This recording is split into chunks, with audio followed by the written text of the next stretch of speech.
Yesu ni Mwokozi, ananipenda,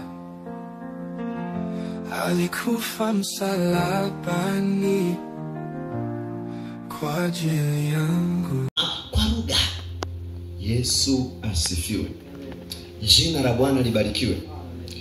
Yesu asifiwe. Matendo ya Mitume. Matendo ya Mitume sura ya kwanza mstari wa 4 na wa 5, alafu tutaenda Matendo ya Mitume sura ya pili mstari wa kwanza mpaka wa 4. Nitakutajia maandiko mengi kwa lengo la kujifunza. Amen. Matendo ya Mitume sura ya kwanza mstari wa 4 na wa 5. Biblia inasema hivi: hata alipokuwa amekutana nao, aliwaagiza wasitoke Yerusalemu, bali waingoje ahadi ya Baba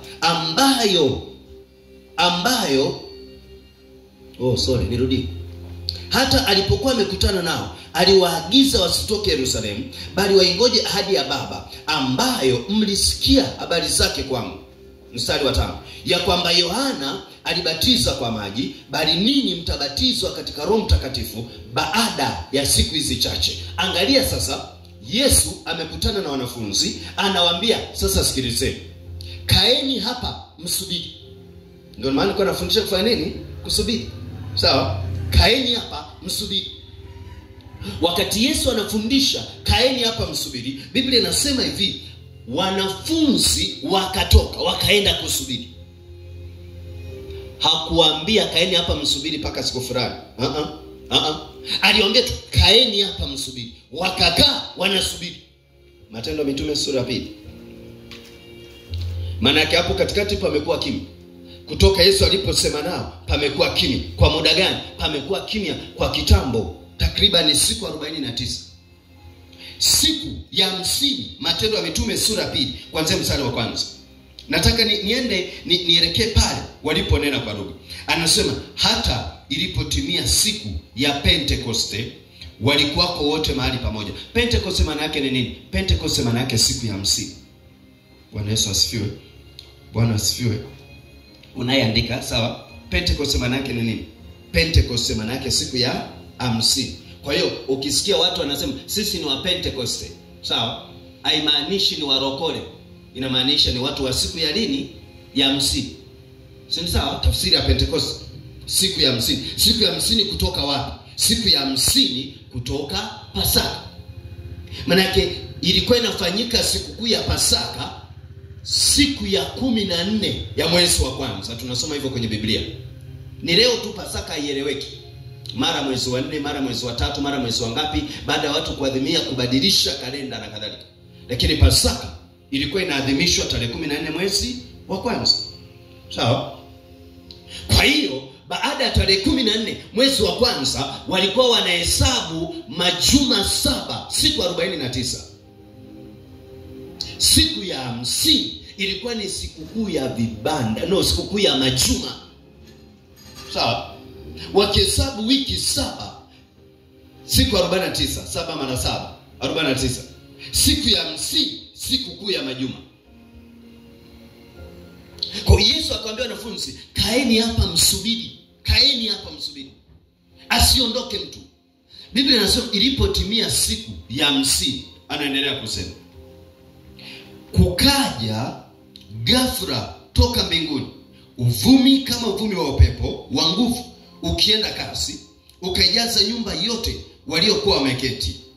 Kukawatokea ndimi zilizogawanyikana kama ndimi za moto uliowakalia kila mmoja wao. Wote wakabatizwa katika Roho Mtakatifu, wakaanza kusema kwa lugha nyingine kama Roho alivyowajalia kutamka. Wakaanza kusema kwa lugha nyingine kama Roho alivyowajalia kutamka. Wakaanza kunena kwa lugha. Jina la Bwana libarikiwe. Bwana Yesu asifiwe. Roho Mtakatifu alipokuja juu yao, walipokaa wakasubiri. Na nikasema ubatizo wa Roho Mtakatifu unafanyika pindi mtu anaposubiri. Waliposubiri mpaka siku ya 49, siku ya 50, Roho Mtakatifu akaja juu yao. Alipokuja Roho Mtakatifu juu yao, Biblia inasema wakaanza kusema kwa lugha nyingine. Sasa watu wa Mungu, jina la Bwana libarikiwe. Biblia ngoja, kwa sababu tunajibu baadhi ya maswali ambayo watu wa Mungu wakati wanafundisha, wakati wa kufundisha, wakati fulani mtu anafundisha tu, huyu anasema hivi, anasema vile. Sawa? Nataka nirudie kusoma kitabu cha mstari wa 2, Matendo 2:4. Anasema wote wakajazwa Roho, wakaanza kusema kwa lugha nyingine. Umesikia ile? Anasema mbona wananena wote? Mbona wanafanya hivi? Biblia inasema wanene wawili, wengine wanyamaze. Sio, unakumbuka? Unakumbuka? Bwana Yesu asifiwe. Anaposema wote wakajazwa, Biblia bado pia inatusaidia. Matendo 1 mstari wa 15. Wote walikuwa wangapi? Sawa? Walikuwa wangapi? Matendo 1:15. Anasema siku zile akasimama Petro kati ya hao ndugu. Jumla ya majina ilipata 120. Akasema. Sasa wote maana yake wangapi? 120. Jina la Bwana libarikiwe. Maana yake pale gorofani, kwenye chumba cha gorofa pale ambapo Yesu alisema kaeni hapa msubiri, walikuwepo watu 120 ambao Yesu alisema Yohana alikuwa anabatiza kwa maji, ninyi mtabatizwa katika Roho Mtakatifu. Walikuwa 120, na Biblia inasema wote. Kwa hiyo wote walinena. Ukisikia mtu anasema mbona wananena wote, ndivyo Biblia inavyotuonyesha. Jina la Bwana libarikiwe. Bwana Yesu asifiwe. Ndio Biblia inavyotuonyesha wote waliokuwepo walinena. Kwa hiyo tukija wote tunatakiwa tunene kwa mujibu wa neno la nini? La Mungu. Na tumejifunza, tumesema imani chanzo chake ni kusikia, na kusikia huja kwa neno la Kristo. Ukitaka kujua hii ni imani potofu, kinachoaminiwa, kinachofanyika, maisha ya watu hayako kwenye Biblia. Sawa? Wananena, ukiuliza kwa nini mnanena? Ni utaratibu wa kanisa letu kunena. Tunabatiza maji mengi. Maaskofu walikaa kikao wakakubaliana tubatizage maji mengi. Unajua hii ni imani potofu. Kitu kisicho kwenye Biblia kinapoishi, watu wanapokiishi kitu kisicho kwenye Biblia, wanasema tulipata maono. Mchungaji alienda mlimani akaona maono. Hiyo ni imani potofu. Jina la Bwana libarikiwe. Bwana Yesu asifiwe. Maaskofu walikaa kikao, hiyo ni imani potofu. Huu ni utaratibu wa dini yetu, hiyo ni imani potofu. Imani ya kweli, kile kinachoaminiwa, tunaweza tukafunua hii Biblia tukasema njoo tusome Kutoka, njoo tusome mambo ya Walawi, njoo tusome Maraki, njoo tusome Yoshua, njoo tusome Zaburi, njoo tusome Ufunuo wa Yohana, njoo tusome Luka, njoo tusome Filipi. Hiyo ndio inaitwa imani ya kweli. Unachokiishi kimeandikwa ndani ya Biblia. Hiyo ndio imani ya kweli. Umesikia kutoka kwenye Biblia, umeamini kutoka kwenye Biblia. Na wengi wanaenda jehanamu ya moto kwa sababu wameamini taratibu na kanuni za madhehebu yao. Bwana Yesu asifiwe. Wanabidii, Paulo anasema ninawashuhudia ya kwamba wanabidii, lakini si katika maarifa. Wanafunga, wanakesha, wanafanya nini? Wanaomba, wanafunga, wanaenda kuhudhuria makongamano gani, mtu anasafiri safari ndefu kutimiza taratibu za dini yao. Sawa? Lakini hayapo kwenye Biblia. Jina la Bwana Yesu libarikiwe. Kwa hiyo wote wakanena kwa lugha. Sawa? Jina la Bwana Yesu libarikiwe, watu wa Mungu. Tukijifunza sasa kunena huku kwa lugha, niongezee kwenye kitabu cha Matendo ya Mitume 19 mstari wa 1 mpaka mstari wa 7. Matendo ya Mitume 19.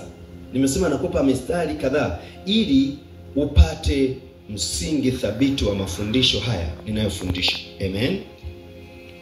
Ikawa, Matendo ya Mitume mstari wa sura 19 mstari wa 1 mpaka mstari wa 7.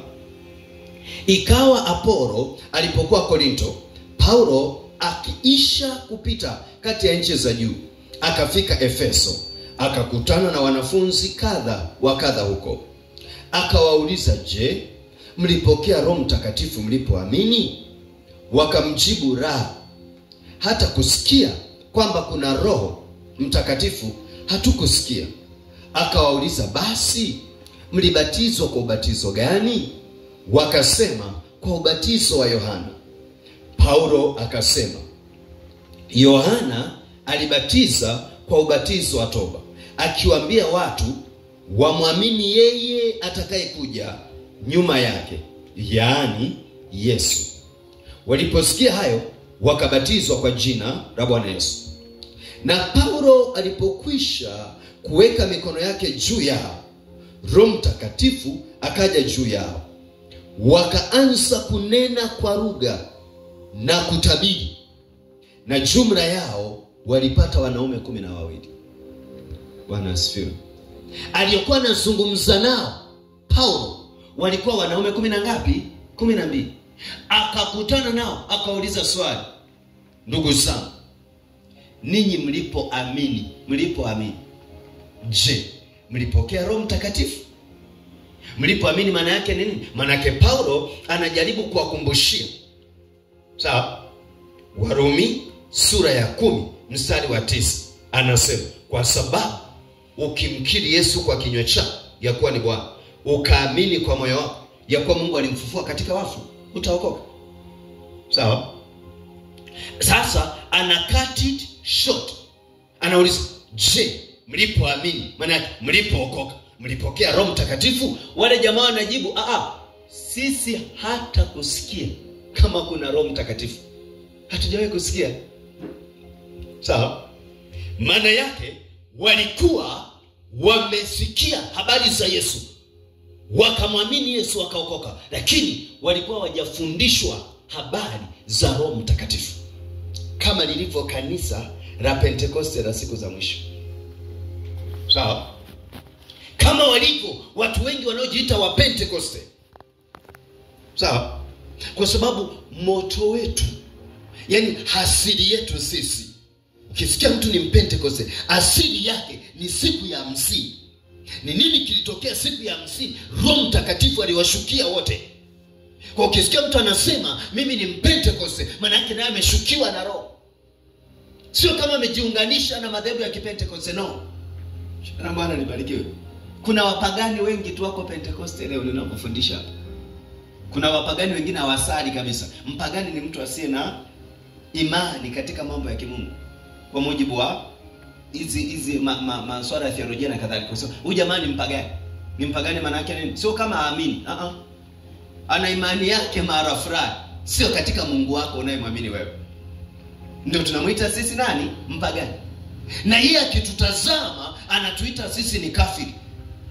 Kwa nini? Hatuamini katika imani yake. Umeona? Yesu asifiwe. Kwa hiyo wako watu ambao ni wa Pentekoste kwa jina, lakini kwa jinsi ya roho sio.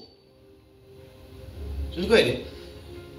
Wako watu ni wa Kristo kwa dhehebu, lakini kwa jinsi ya roho hawafanani Kristo. Sasa tumesema Ukristo sio dhehebu. Ukristo ni maisha ya kumfanania Kristo. Yesu asifiwe. Ngoja mtu wa Mungu nikuongezee hiki. Nikuongezee hiki kitu wakati naendelea kufundisha. Yaani kuna vile tunasema, basi lile swali kwenye Sunday school tukasema Yesu ni mwana wa Mungu. Sawa? Mwana ni maana yake nini? Mwana. Ili upate picha halisi tukisema Mkristo maana yake ni nini? Kwa sababu usiku na Kristo, afa anatokea Mkristo hapa. Sawa? Alafu pana baba, alafu pana mwana. Sawa? Siku moja Yesu akasema, huyo mimi ninafanya kazi ambazo baba yangu amenituma kufanya. Wayahudi wakasema,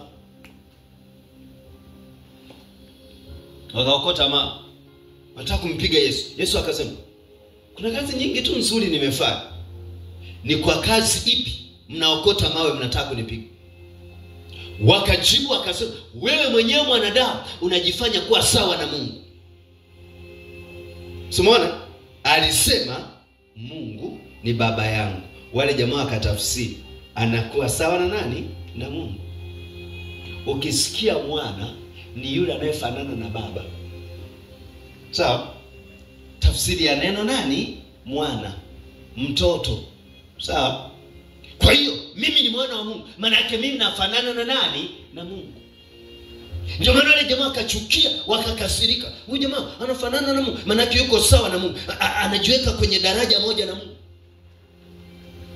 Yesu akasema, shida iko wapi? Mbona kwenye Zaburi mmesoma wenyewe? Imeandikwa, mimi nimesema ndinyi miungu, hamjasoma 82:6. Jina la Bwana libarikiwe.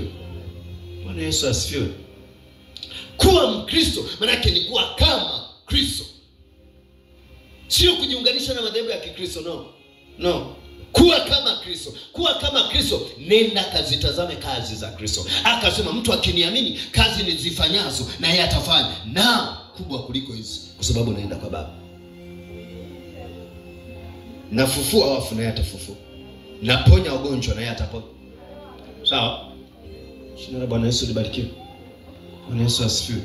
Kuwa Mkristo ni standard nyingine kabisa maisha kuishi. Sawa? Huwezi kusema ni Mkristo alafu unafanania wapagani wewe. Wewe ni mwanadini tu fulani. Sawa? Jina la Yesu libarikiwe. Bwana Yesu asifiwe. Biblia inasema wale watu wakasema hata kusikia, hatujawahi kusikia. Kama leo mafundisho ya Roho Mtakatifu hayajasikiwa kabisa, pamoja na kwamba watu ni wa Pentecost, pamoja na kwamba watu wanasema wanaokoka, pamoja na kwamba watu wanasema ni warokole, lakini habari za Roho Mtakatifu ni ngeni kabisa masikioni mwao. Ana miaka 3 kanisani, hajawahi kusikia Roho Mtakatifu ni nani. Hajawahi kusikia sifa za Roho Mtakatifu. Hajawahi kusikia kazi za Roho Mtakatifu. Hajawahi kusikia majina na vyeo vya Roho Mtakatifu. Hajawahi kusikia karama za Roho Mtakatifu. Hajawahi kusikia matunda ya Roho Mtakatifu. Sawa? Hajawahi kusikia ubatizo wa Roho Mtakatifu. Hajawahi kusikia roho 7 za Roho Mtakatifu. Hajawahi kusikia. Ila yupo kanisani, alafu anasema ni Pentecost. No maana usishangae upentecost hauna matokeo leo duniani. Sawa? Usishangae kwa nini Ukristo hauna matokeo leo. Hawajui chochote wa Kristo. Wao wanajua hii nayo ni dini. Nilikuwa zamani sisali, siku hizi nasali. Sawa? Kwa siende kanisani zamani, siku hizi naenda. Jina la Bwana Yesu libarikiwe. Bwana asifiwe. Namshukuru Mungu, nilikuwa nasali zebu A, sasa hivi nimehamia zebu B. Hawajui chochote kinachoendelea. Yesu asifiwe. Jina la Bwana libarikiwe. Paulo akasema mlipokea roho, wakasema sisi hata kusikia hatakuwahi kusikia. Akauliza, je, mlibatizwa ubatizo wa namna gani? Wakasema wa Yohana. Yohana alikuwa anabatiza ubatizo wa maji mengi. Kwa hiyo kumbe wale jamaa walikuwa wameokoka, afu walikuwa wamebatizwa maji mengi, kama tulivyo wa Pentecost leo. Sawa? Batizo wa Yohana, maana waliokoka wakabatizwa maji mengi, lakini hawakuwahi kusikia habari za Roho Mtakatifu. Hawakuwahi kuzisikia. Paulo akaanza kuwafundisha, akamwambia maana ya ubatizo wa maji mengi, wakaelewa. Baada ya kuelewa, ikabidi sasa Paulo awahamisha hatua hiyo, awapeleka hatua ya 3. Wameamini, asante Yesu. Wamebatizwa maji mengi, asante Yesu. Hatua ya 3, wabatizwe katika Roho Mtakatifu. Ili baada ya hapo wavukie hatua ya 4, waongozwe na Roho Mtakatifu. Jina la Bwana Yesu libarikiwe. Bwana Yesu asifiwe. Paulo alipomaliza kusema nao, Biblia inasema akaweka mikono yake juu yao, wote wakaanza kunena kwa lugha na kutabiri. Jumla yao walikuwa wanaume 12. Wote 12. Bado Biblia inatutazamisha, inasema hivi, wote waliokuwepo walinena. Kwa kunena kwa lugha, tunatakiwa tunene wote. Bwana asifiwe. Yesu asifiwe. Wote tunatakiwa kunena. Yaani tukisema tumekuja kwa Yesu, lazima wote tunene kwa lugha. Sio hiari. Sawa? Sio ombi. Ni lazima wote tufanyeje? Tunene. Yesu asifiwe. Jina la Bwana Yesu libarikiwe. Wakorinto wa kwanza sura ya 14. Wakorinto wa kwanza sura ya 14. Wakorinto wa kwanza sura ya 14. Ninaanza kusoma mstari wa 2. Anasema, maana yeye anenaye kwa lugha asemi na watu, bali husema na Mungu. Maana hakuna asikiaye, lakini anena mambo ya siri katika roho yake. Mstari wa 3. Bali yeye autubuye asema na watu maneno ya kuwajenga na kuwafariji na kuwatia moyo. Mstari wa 4. Yeye anenaye kwa lugha hujijenga nafsi yake, bali autubuye ulijenga kanisa. Mstari wa 5. Nami nataka ninyi nyote mnene kwa lugha, lakini zaidi sana mpate kuutubu. Maana yeye autubuye ni mkuu kuliko yeye anenaye kwa lugha, isipokuwa afasiri, ili kusudi kanisa lipate kujengwa. Kuutubu maana yake ni nini? Hivi ninapofanya hapa nina utubu. Bwana asifiwe. Yesu asifiwe. Hivi ninapofanya, hivi unavyoona nimesimama hapa nafanya kitu gani? Na utubu. Ninasema na wewe habari za Mungu kwa lugha ambayo unaweza ukafanya nini? Ukaielewa. Yesu asifiwe. Sasa Paulo anasema anayefanya hivi ni mkuu kuliko anayenena kwa lugha. Kwa nini anasema hivyo? Kwa sababu hawezi kufanya hivi kama hujanena kwa lugha. Kinyume cha hapo, wewe ni mwanadini. Sawa? Umefunga safari, umeenda chuo cha Biblia, umesoma, una degree ya theolojia, kwa unakuja kuambia wenzako. Lakini kwa taratibu na kanuni za kimungu, ili mtu asimame na kuwafundisha wenzake, lazima afundishwe kwanza yeye na Mungu. Sawa? Bwana asifiwe. Lazima akae katika uwepo wa Mungu, abatizwe kwa Roho, aanze kunena kwa lugha sana sana, apokee kutoka kwa Mungu, ili akija apokee kutoka kwa Mungu atuletee sisi. Ndio maana Paulo anasema huyu ni mkuu kuliko anayenena, sababu anayenena anaishia kujijenga mwenyewe. Anayeutubu amemaliza kujijenga, sasa anawajenga wenzake. Yesu asifiwe. Yesu asifiwe. Jina la Bwana Yesu libarikiwe. Anasema anenaye kwa lugha asemi na watu. Kumbe angalia sasa, tunapoanza kunena kwa lugha hatuzungumzi na wanadamu. Sawa? Mtu anapopata nafasi ya kunena kwa lugha, anasema asemi na watu, anasema na Mungu. Kwa nikianza rakaboshanda rababosaida ekaramoshanda rababosaika, ninachokifanya hapa nimeshaji disconnect na watu. Umeona ilivyo raha, na mimi mwenyewe nimeshajitenganisha, sio tu na wewe, na mimi mwenyewe nimejitenganisha na mimi binafsi. Roho yangu imejitenganisha na mwili wangu, kwa sababu hapa hata mwili wangu hauna matunda, hata akili yangu haijui naongea vitu gani sasa hivi. Sawa? Ila roho inajiunganisha na Roho Mtakatifu. Tumesema hiki ni kipengele, ni kisubtopic ambacho tukikiishi tunabatizwa kwa Roho Mtakatifu. Roho Mtakatifu anayatoa maisha yetu yote. Unaona? So katika uhalisia ninapokuwa ninaomba enda rakaboshanda rababosaika rikaramamosi limakanta rababosera, ninavosema akili yangu haijui, lakini kwa Kiswahili nasema hivi: Roho Mtakatifu, unajua mimi ni dhaifu katika hera. Yaani mimi huwa nikiona hera kweli najaribiwa. Roho Mtakatifu, unajua mimi ni dhaifu katika mahusiano, nikishaingia kwenye mahusiano kabisa najaribiwa. Roho Mtakatifu nishike. Hivyo ndivyo ninavyoomba. Sawa? Katika uhalisia nisingeweza kusema mimi ni dhaifu katika hela, mimi ni dhaifu katika mahusiano, mimi ni dhaifu katika watu ambao wananidharau. Nisingeweza kuomba hivyo. Lakini kwa roho, jina la Bwana libarikiwe. Saidia kuandika Wakorinto wa kwanza 2:10. Wakorinto wa kwanza 2:10, kabla sijarudi pale. Wakorinto wa kwanza sura ya 2 mstari wa 10. Mmoja anisaidie kusoma, ambaye amefungua Biblia yake. Nisaidie kusoma hili. Wakorinto wa kwanza sura ya 2 mstari wa 10. I didn't soma. Haraka. Nimefika sasa zamu ya kutaja wasomaji. Nikisema soma unasoma. So unaanza kutafuta Mwanzo, Kutoka, Mambo ya Walawi, Hesabu. Soma Yarusi. Wakorinto wa kwanza 2. Lakini Mungu ametufunulia sisi kwa roho. Kwa sababu gani? Kwa sababu roho anachunguza yote, hata mafumbo ya Mungu. mafumbo ni siri. Sawa? Mafumbo ni vitu ambavyo ukiviona hivyo huwezi kuvielewa. Sawa? Tulikuwa tunafanya hesabu za mafumbo zamani, mnakumbuka? Yaani kunakuwa na kitu kimefichwa pale katikati, maelezo mengi hesabu za mafumbo. Sawa? Tulikuwa tunafanya kazi ya kufumbua nini? Mafumbo. Sawa? Baba ana miaka 55, mtoto wake wa kwanza ana miaka 50, mtoto wake wa pili ana miaka 27. Jumla ya watoto wake ni ngapi? Tofauti kati ya umri wa baba na mtoto wa tatu ni kiasi gani? Hesabu za mafumbo. Sawa? Viko vitu ambavyo katika hii dunia vimefumbwa, tukitazama hatuwezi kujua. Sawa? Viko vitu ambavyo kwenye maisha yako tu binafsi haujui. Yaani huwa nafundisha kusudi. Wewe ni nani? Umetoka wapi?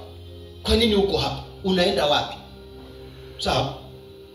Kusudi, swali la kusudi. Kuna mtu hajui yeye ni nani, ni fumbo. Amezaliwa duniani hajajijua hata yeye ni nani. Iko siri, kumbe yeye anapaswa kuwa rais wa Jamhuri ya Muungano wa Tanzania. Ni fumbo, ili ule urais umefichwa ndani yake. Sawa? Ule uchungaji umefichwa ndani yake. Ule utume umefichwa ndani yake. Ule ualimu umefichwa ndani yake. Liko fumbo ndani. Biblia inasema lakini sisi Mungu ametufunulia kwa Roho. Kwa hiyo tukianza kunena kwa lugha, sasa mtu wa Mungu, tunaponena enkaraba boshanda rima mosaida, yani katika Biblia inasema anayenena akili hazina matunda, azielewi. Sawa? Azijui. Rima moshi wala sijui kama namaanisha nini. Sawa? Lakini Roho Mtakatifu amepata kinywa changu, anasema hivi. Roho Mtakatifu yuko kwenye kiti cha enzi, anatazama, kwani huyu Makunja ni nani? Huyu Makunja ni mchungaji, ila Makunja mwenyewe hajui kama ni mchungaji. Kwa Roho Mtakatifu akienda kwenye kiti cha enzi, anaangalia Makunja ni mchungaji, anachukua lile fumbo, analileta, anakuja anasema Makunja ni mchungaji, linafumbuliwa. Bwana asifiwe. Yesu asifiwe. Chanzo chake ni nini? Nilispendi muda, nilitoa muda, nikawa ninanena kwa lugha, nikawa ninazungumza na Mungu. Ile ni direct contact. Wanawaambia watu hivi, ukiomba kwa jina la Yesu, naachilia uzima, naachilia afya, naachilia uponyaji, naachilia baraka, naachilia ulinzi. Sawa, haina shida, haina shida. Kuna wakati fulani unaomba ulinzi, ila tayari ulinzi unao. Sawa? Unaomba baraka, kumbe kesho pana ajali. Wewe unahitaji baraka, unahitaji kuzuia ajali. Unaelewa? Baraka zipo mwakani, lakini shetani ametegesha ajali kesho. Kwa hiyo utakufa kabla ya baraka zako. Sawa? Bwana asifiwe. Yesu asifiwe. Kwa nafundisha watu wa Mungu. Na sasa hivi tunaelekea msimu wa uchaguzi. Kila mmoja focus yake iko kwenye uchaguzi. Tuongee uchaguzi, tuongee uchaguzi, tuongee uchaguzi. Kumbe shida sio uchaguzi. Shida ni mpiga kura ndo anaenda kufa. Sasa tuwezi kubadili tuanze kuombea mpiga kura. Sawa? Ndio maana tuna focus uchaguzi. Shetani anaua watu kwa ajali. Umeona? Si maombi yetu yamehamia kwenye uchaguzi. Tuombea amani, tuombea amani, tunaombea amani. Kuna tokeo tulivu Tanzania, lakini ajali zinazidi kuua watu. Sawa? Magonjwa yanazidi kuua watu. Lakini Roho Mtakatifu ametufunulia sisi kwa Roho. Tukisema tuombea amani, Roho Mtakatifu anachunguza kwenye kiti cha enzi, anasema hapa sio zamu ya amani, hapa fanya maombi ya vita. Kwa Bwana tunaomba amani za amna. Sema napiga nguvu za giza, shetani, wafalme, wenye mamlaka, wakuu wa giza, majeshi ya pepo, unapangua ngome zote. Ukisema amen, walisema tuombee amani. Unasema amen. Roho Mtakatifu amefunua ndani. Hapa sio zamu ya kuomba amani, hapa ni zamu ya kupiga vita rohoni. Yesu asifiwe. Tunapataje hiyo network? Tunapataje huo muunganiko? Tunapataje hiyo channel? Tukianza kunena, yeye anenaye kwa lugha asemi na watu, anasema na Mungu. Kwa ukiomba masaa mawili Kiswahili, Biblia haikugarantii kama ulikuwa unasema na Mungu. Ile inasema ukinena kwa lugha dakika 5, inasema yeye anenaye kwa lugha asemi na watu, anasema na Mungu. Andarakaboshende rima moshakali andorobosa karamoshandara baboseka ribabosa karababosi, kwa jina la Yesu. Amen. Nimezungumza hapo na Mungu dakika moja. Bwana asifiwe. Yesu asifiwe. Yesu asifiwe. Wangapi wanafahamu Adamu aje? Wewe kuna ushuhuda ule wa Adamu aje? Hamjawahi? Adamu aje anashuhudia, kuna sema anashuhudia, anasema siku moja alikuwa anatoka kuhubiri injili. Kuvuka kwenye kivuko pale wanataka visa. Yuko Kenya. Sawa? Wakamkamata maaskari wa uhamiaji. Lete visa, jamaa hana visa. Amevukia tu ng'ambo ya pili kwenda kuhubiri. Wasema kamata huyu, maaskari wawili wanaambiana, kamata huyu, tupeleke polisi. Akasema kabla mjanifunga ngojeni kwanza niite walinzi wangu. Sawa? Waambie wewe una walinzi, yani wanamuona hana walinzi. Sasa ngojeni kwanza niite walinzi wangu. Sawa? Wewe una walinzi, sasa yani wanamuuliza wewe unafanya kazi